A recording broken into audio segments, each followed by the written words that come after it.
evening, ladies and gentlemen, and I'd like to welcome our two guests to tonight's podcast.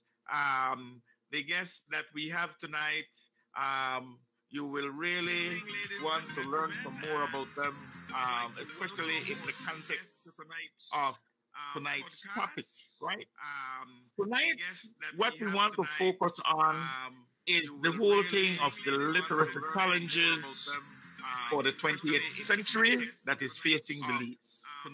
Literacy challenges for the 21st century that is facing the whole thing of the literacy challenges. As we all know, for the 20th century, advanced literacy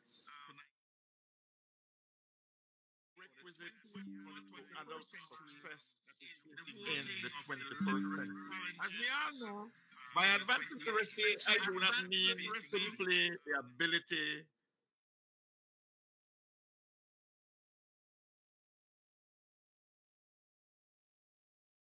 as these elementary skills are.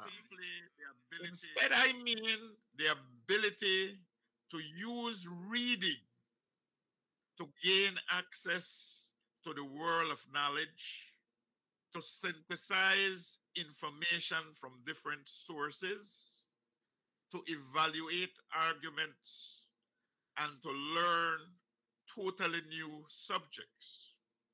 These higher level skills are now essential, in my view, to young Belizeans who wish to explore fields as disparate as economics, science, engineering, right?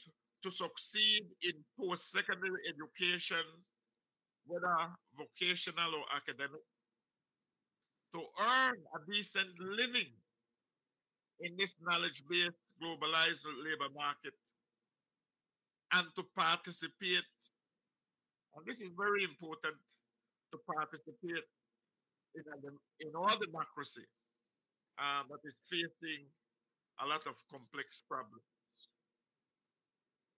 The literacy challenge confronting children,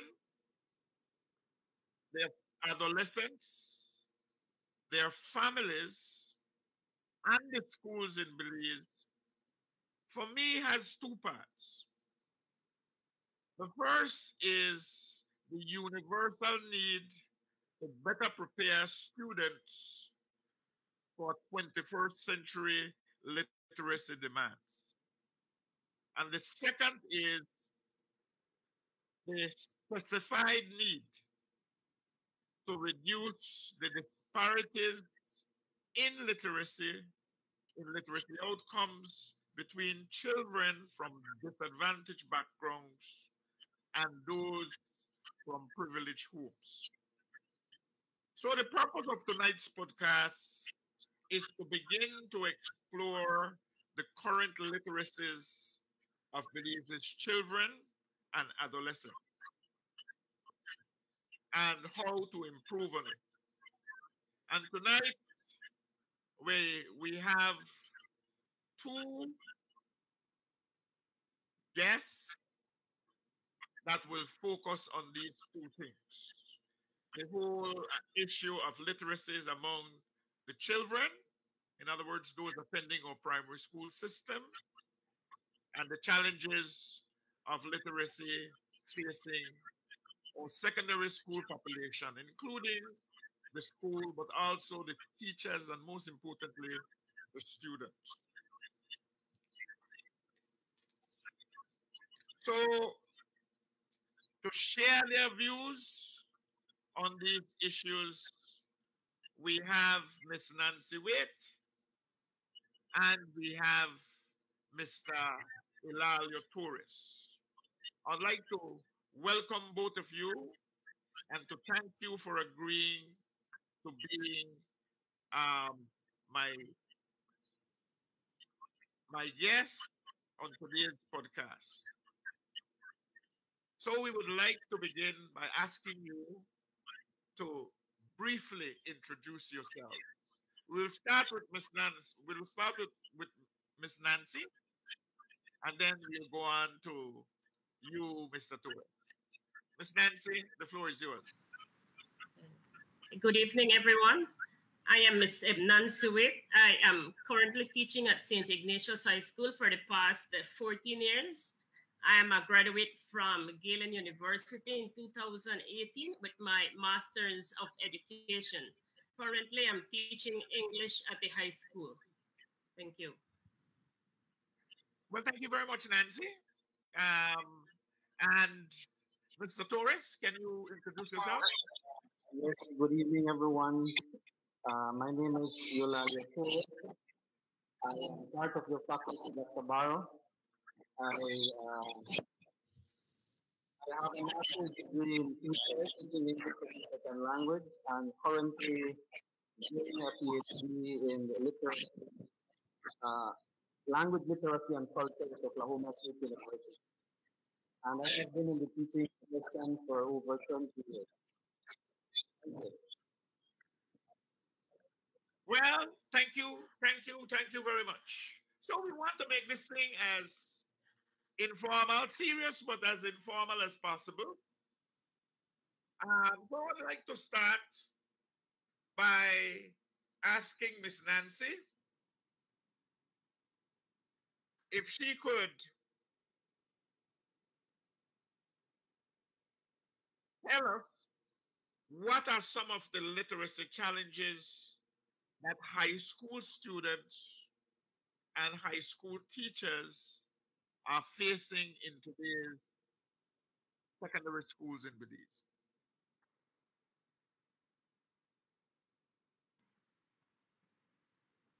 Some of the challenges that I would find at the secondary level when it comes to students.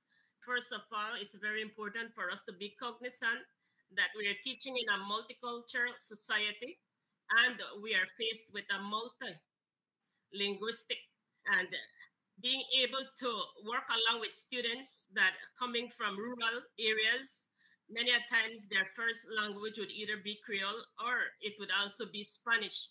So some of the challenges that I would find in a classroom setting would be where I would have to teach sometimes some students first in Spanish, and then I would do translation in English for them to understand the concept that I'm teaching. So many a times we have to be, as educators, we have to be cognizant that these students' first language is not English.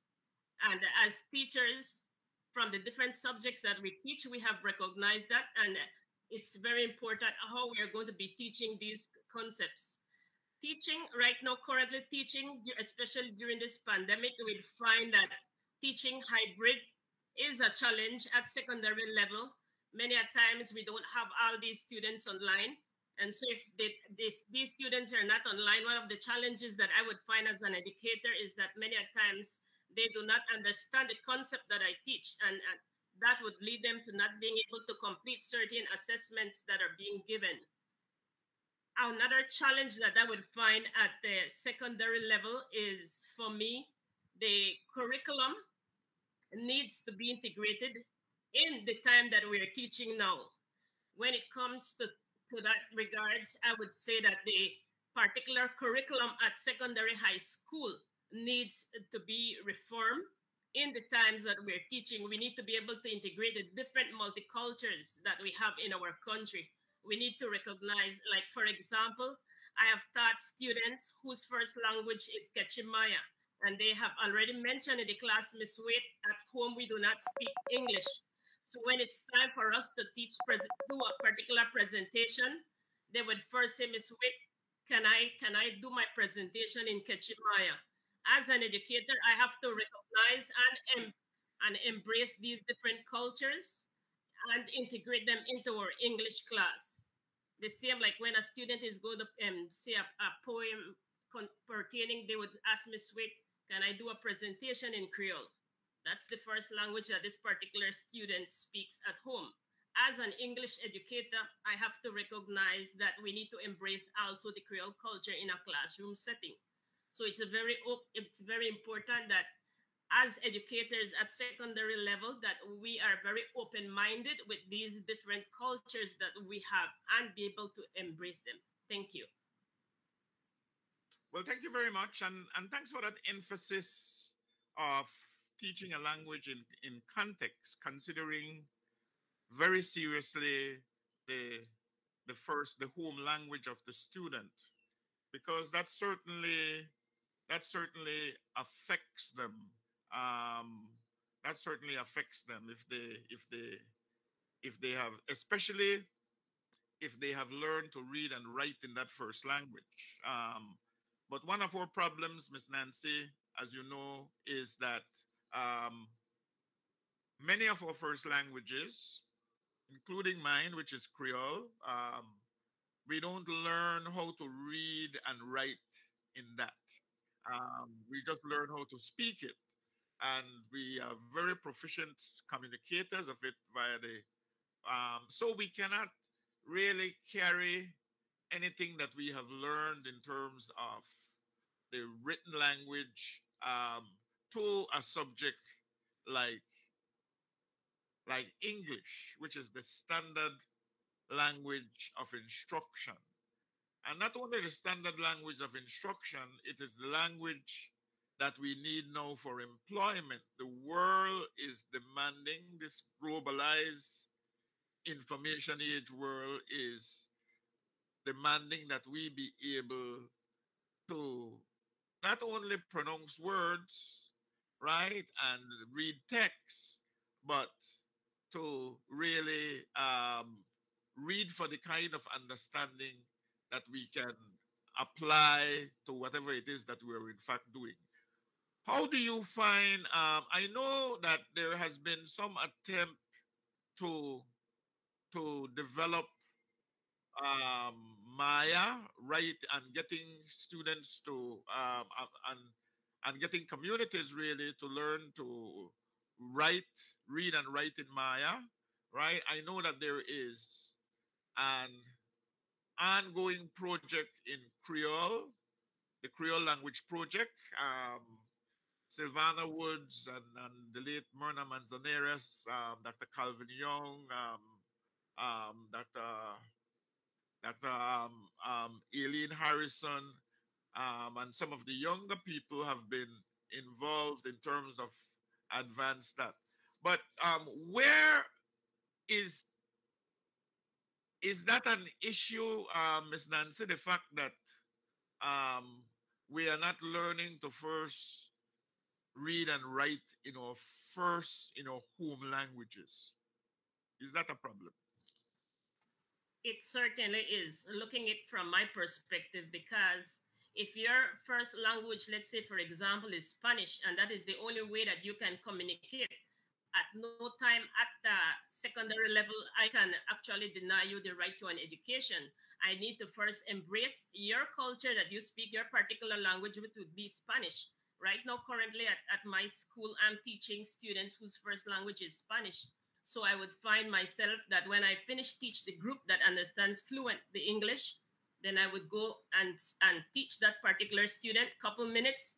I translate my concept in Spanish, and then I do it in English. So it's very important that, yes, we do, as educators, we need to recognize that the different languages need to be embraced into the curriculum that we're teaching at secondary level. Okay, thank you. Well, thank you very much, Ms. Nancy. We will come back to you to extend this conversation, but we'd like to hear from Mr. Torres. And basically, it's the same kind of question we'd like to ask. You have had extensive experience teaching in the northern part of Belize, where the first language or the home language for many of your students has been Spanish, and they have to work in a school system where English is the standard, is the language of instruction. What has been some of the challenges that elementary school teachers and elementary school children have with becoming literate in English? Okay, Dr. Barrow, before I share the challenges, I just want to share with you about literacy. Literacy, remember that literacy is everywhere. Literacy is at home, it is at school, at the playground, at the church, at the grocery shop, at the principal's office, at the hospital, at the bank, and it continues. So remember that literacy makes connections with culture.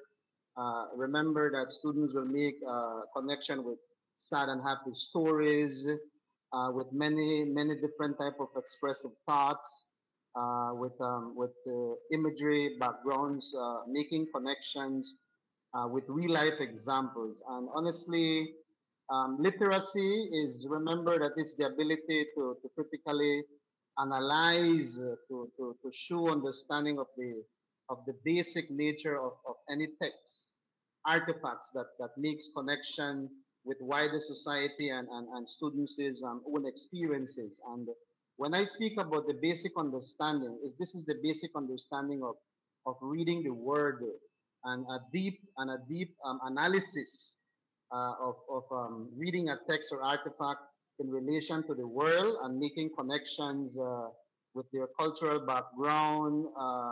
Moreover, showing application across content area for them to be successful with their education experiences. And this is where critical literacy comes to play. Okay? And this is in related to cultural responsive pedagogy. It really engage teachers and students into thought-provoking discussions, dialogues that connects their lives to the text. And as well, it challenges readers to question, to agree, to disagree, to analyze the relationship that exists between stories and make that connection with real life scenarios. And remember when children can think critically, they are literate. Okay, and if they cannot think critically, then we say that they are not literate. Okay, and if they are literate, it means that students can position themselves to become agent of change. They that is literacy is at its best, and literacy is in action. Not only like understanding Dr. Barrow and explaining, but as well being literate is the mark of an educated mind. Okay, and here is where critical thinking is very important, Dr. Barrow and Ms. Nancy, because why should students develop critical thinking skills? Remember, this is the forefront of learning. Critical thinking skill is very important. It really assists students to really reflect and understand their points of views. Okay, this supports skills where students can figure how to make a sense of the world around them based on personal observations and understanding and with what the topic of discussion is. So that is literacy for me, and the most important part about it. And now about the challenges, Dr. Barrow. Well. Before you go on to the challenges, thanks for orienting us to that, because that is my understanding of literacy too. And I'm quite sure Ms. Nancy's understanding is not too different from that. My question is, are we in our primary school, are we spending enough time with that, with developing literacy? Or is the time mostly spent on, as they say, decoding and reading a text, right? As opposed to what you are talking about, making meaning, being able to communicate effectively, being able to do some of the things that we identified earlier. Are we spending too much of our time, our teachers and students, spending too much of their time with the decoding and the reading of text, as opposed to spending their time with becoming literate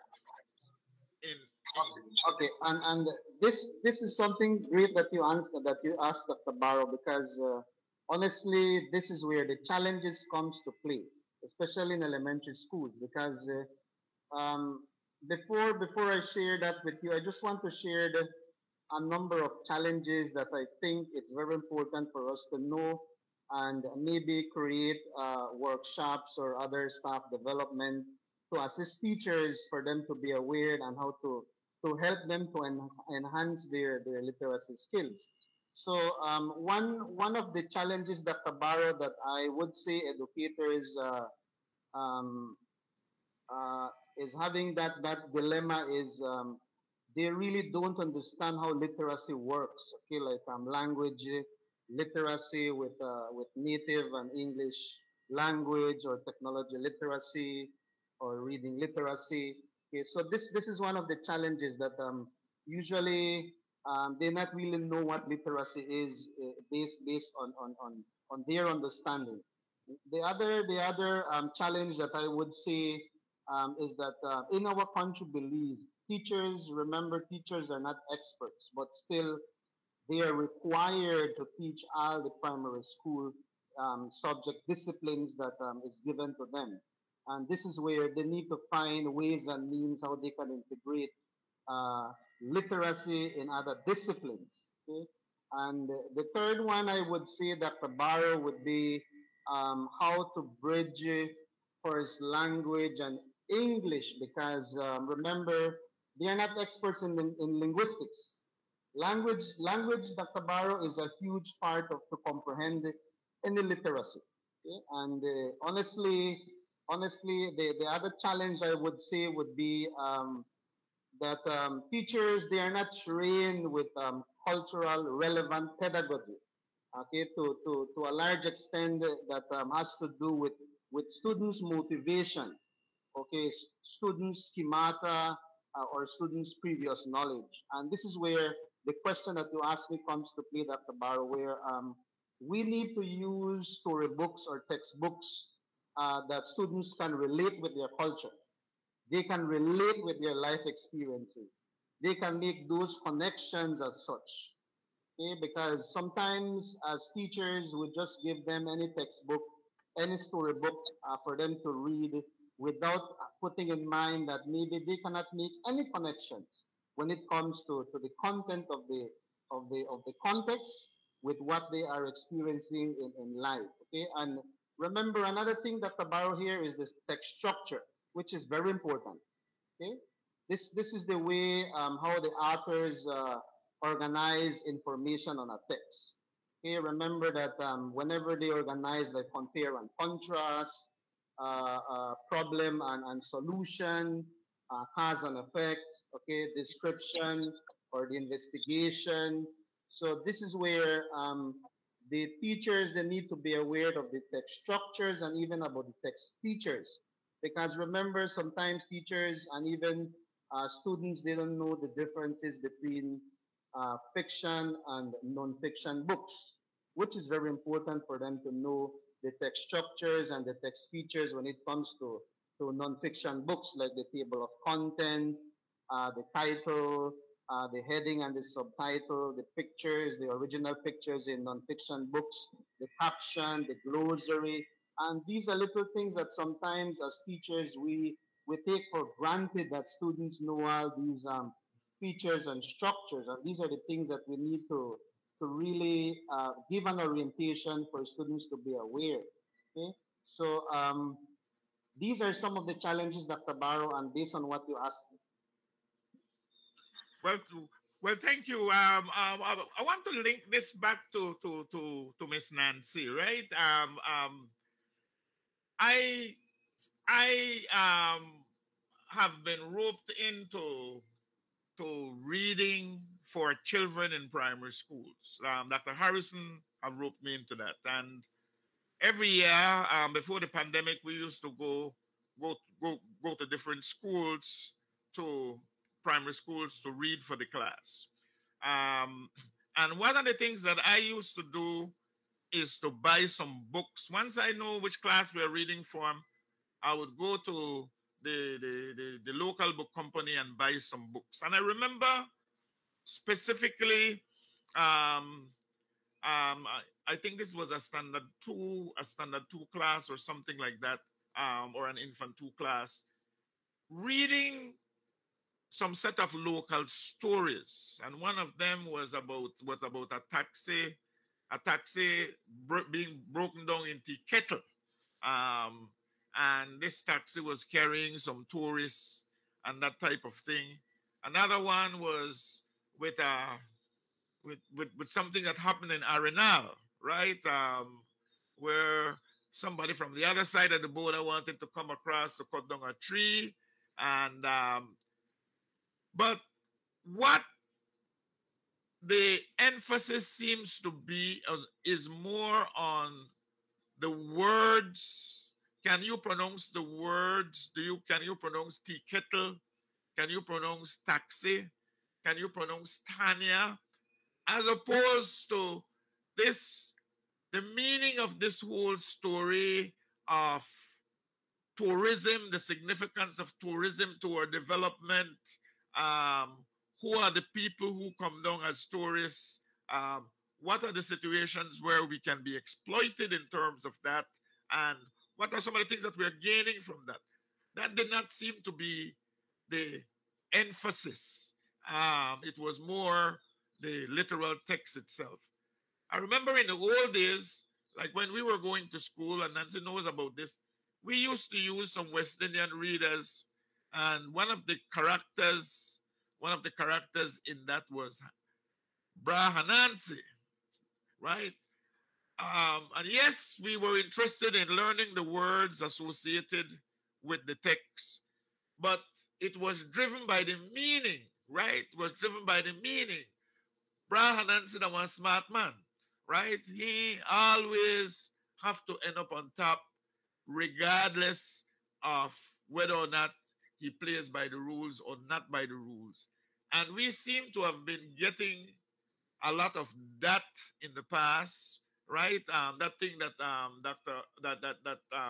soon to be Dr. Mr. Lola Torres is talking about, the meaning of the content as opposed to just the words. What is happening in high school and high school text with regards to that? No, Miss Nancy? As an English teacher, from my perspective, I would mostly focus on Caribbean novels. My novels that I would teach my students are novels that they're able to connect. First of all, we need to be cognizant that many of these students that we teach, many of them don't like to read. And if you don't like to read, then this is where this is not going to allow you to become a critical thinker. So reading is very important. When I teach these students these textbooks, I would always tell them, we can travel around the world. Let us travel around the world without leaving your seats. And they always follow that motto with me. Reading makes your world big. And many a times we find that if we don't teach these students where they're able to connect, like for example, if they're going to be reading for me, we're going to connect what is happening in Trinidad. How is that relevant to what is happening in our country, Belize? And like for example, in Trinidad, they celebrate Carnival. Here in Belize, we do Carnival. So they have that concept, and this is where they become critical thinkers. And then we would look at how Carnival is being celebrated in Trinidad. How is it celebrated in Belize? And that is where they make connections. As long as they are able to make connections, then they'll be able to write about it. So it's very important that we come to a realization as educators that many students, okay, do not like to read. Reading is not something that we would find like during lunch break, students would be reading.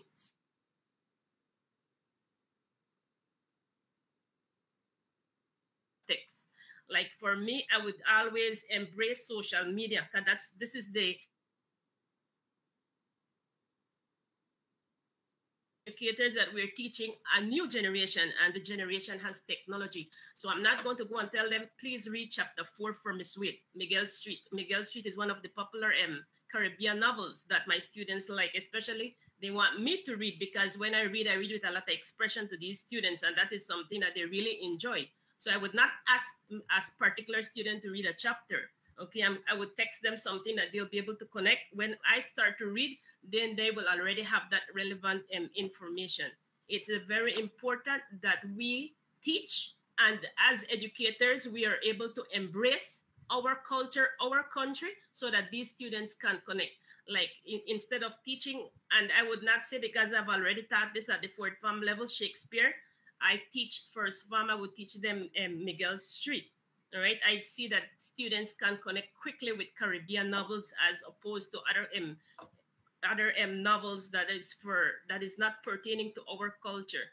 And so for me to be able to get them to be involved in writing, to become critical thinkers, to suggest, I even go to the extent where it asks the particular students, what would be another paragraph, what would be another chapter that you would start pertaining to this novel. And I would find that a lot of these students can actually participate, what they would add to probably just this short story and Nancy after they have read it.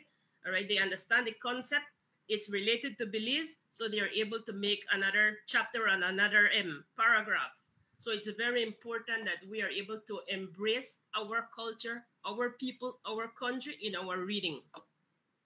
Thank you. Well, thank you very much, Miss Nancy. Just before we go, as I say, it's only a half an hour show, and James is giving me the symbol that we're towards the end. One of the things that Miss Nancy pointed out, Mr. Torres, is that students increasingly seems as if though they don't like to read.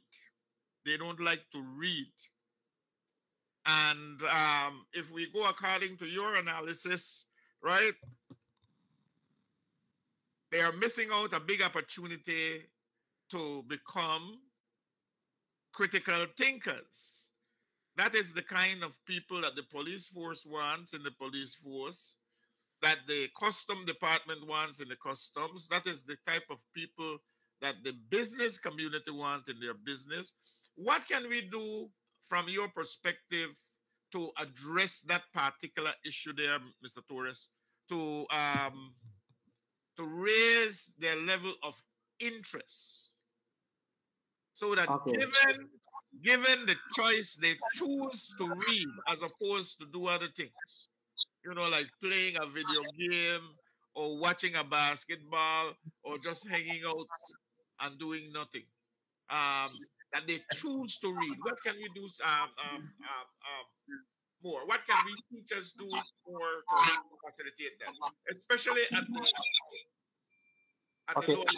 Dr. Barrow, Dr. Barrow, remember when students' voices are heard in different stories, it provides an appreciation about their own language and culture legacy, and as well for all others. Okay, so making students' voices are heard about places, about their family, about their culture, that really matters in their life. That provides that interest for students to become that great reader, for them to be motivated, for them to read. Okay, and as well they will provide time to make that connections with other cultures, and as well remember when students share their own stories, either in their native or second language acquisition, as literacy engage, and there is an identity, then remember that readers will construct meaning. They will construct meaning from the text, and they will generate a positive or sometimes even a negative discourse, okay, based on their understanding and experiences being shared in the context of the book. So remember, Dr. Barrow, the importance of literacy in teaching and learning is very imperative, and it really enhances, especially in the lower level, the phonetic and the phonemic awareness, okay, which it enhances the reading, it enhances the writing, it enhances fluency, it enhances vocabulary, and even it enhances comprehension skills. So honestly, this is where we need to offer that opportunity for students to exercise and to apply their existing skills, for them to be able to make that relationship with whatever they're reading in any textbook or storybook. Well, thank you very much, ladies and gentlemen. That is all the time that we have for tonight. We could go on with this. I wanted to ask Ilalio, for example, if he would recommend that we concentrate on the first 3 years of primary school, um, to guarantee that by the end of standard one, all the students can read at a standard one level. And in other words, the a strategy where you learn to read before you begin to read to learn, before you begin to use your reading competencies and your critical thinking skills to really interrogate the other subjects. Wanted to ask you that, but we don't have time. Miss Nancy, I would like to thank you very much for taking time out of your busy schedule in spending this half an hour with us.